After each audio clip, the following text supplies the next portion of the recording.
Episode 99 of the BioBalance Healthcast, the Type 2 Diabetes Epidemic.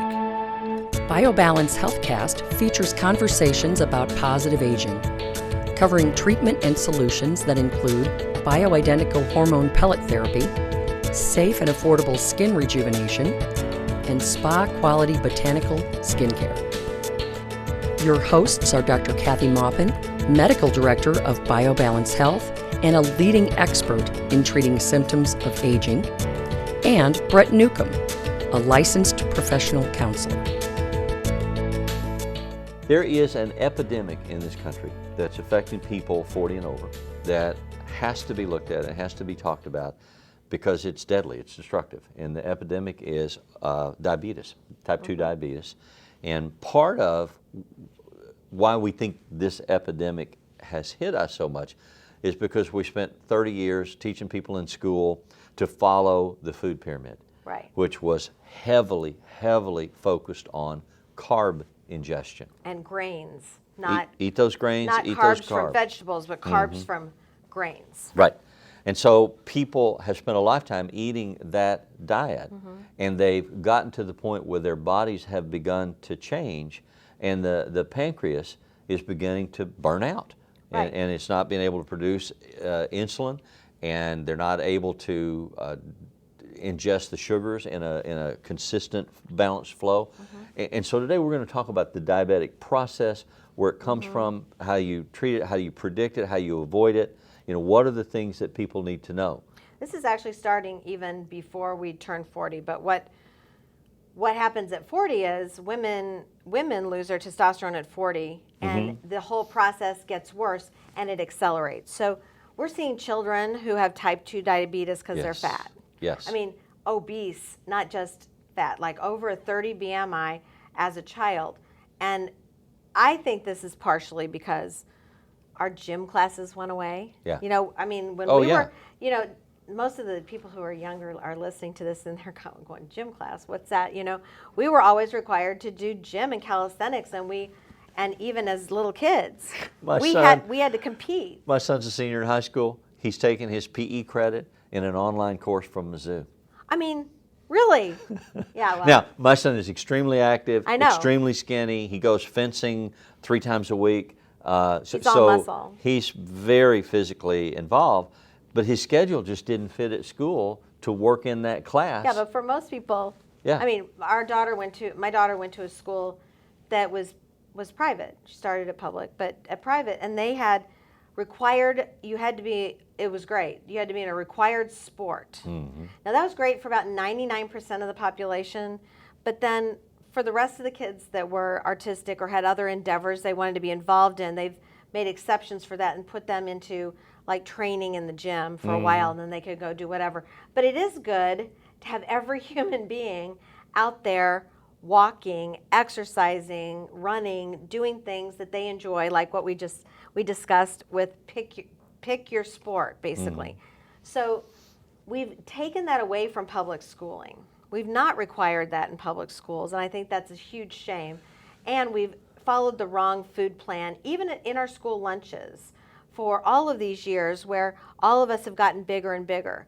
And we also I remember riding everywhere on a bike, even when I was like 15. I mean, you didn't drive, so you rode on a bike. Nobody does that now. Their parents drive them. Right. So now we're in a car. And they don't walk to school. And you don't play in the neighborhood, and you don't see friends in your neighborhood. And they spend more and more hours a day in front of an electronic medium, and they drink sugar sodas. I mean, Exactly. I'm dismayed at how many people that I know who believe they cannot get in the car unless they have a 32-ounce soda. And they don't even pay attention to the fact that they're drinking it, and their children have. Sadly, like, for most of my patients, I take that away first visit. Yeah, but they ingest all of this sugar without even being aware that they're ingesting it. And they don't really know the repercussions. And so part of that is the process that gets us to diabetes. And the first thing that happens is when you take in so much sugar in your diet or carbohydrate in your diet, it goes into your stomach and into the first part of your small intestine, and it stimulates your pancreas to make insulin. So if you have a huge load of sugar, you make a huge amount of insulin to take care of that. So insulin then is secreted into the blood. Your carbohydrate becomes blood sugar. Then the insulin and the blood travel together to all your cells to make energy. So the insulin carries the blood sugar into your cell so that you can have energy. Now, so the insulin itself is like the key that unlocks the cell door. Right. That's and right. without that, the blood sugar going through if you don't have the insulin combined with the blood sugar, then the blood sugar just bounces off the cell. It doesn't get in. Well, if you don't have enough insulin, then the blood sugar just bypasses altogether.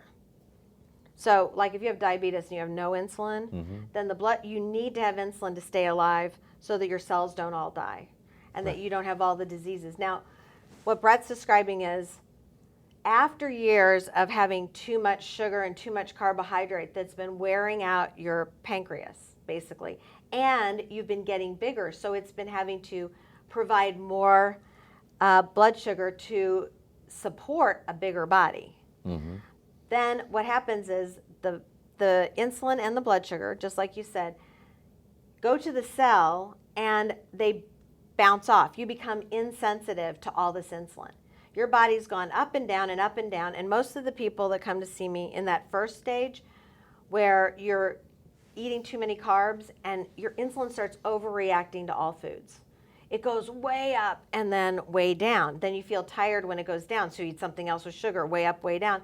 And they're like, I don't understand why I'm tired at 4 o'clock or 3 o'clock or 2 o'clock in the afternoon, because you started eating sugar or cereal or something like that first thing out of the box instead of a protein.